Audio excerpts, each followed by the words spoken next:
Државата се повеќе ни наликува на брод што тоне, кои сите бараат начин како да го напуштат. Ако за 7 години 700.000 македонци заминале во странство, прашањето е на кои човечки ресурси Македонија ќе ја темели иднината. Доволно е да се погледа една емисија во која јавни личности велат дека албанците нашле село без куќиња и се претвораат во граѓани од прв ред за сметка на македонците кои одат во втор ред, па да стане јасно зошто младите не сакаат да останат. Клучни причини за иселувањето на македонците има неколку, но вистинската е во недовербата на институциите.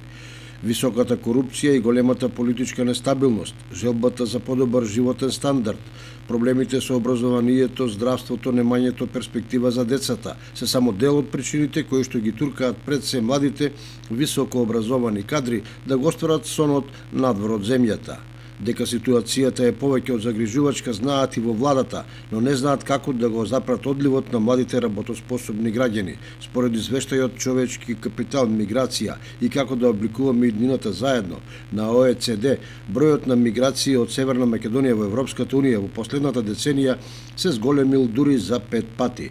1/4 од работоспособното население заминува од земјата, што влијае на продуктивноста, но и на здравствениот и на пензискиот систем. Тоа се 700.000 македонски граѓани или скоро секој четврти не е во државата.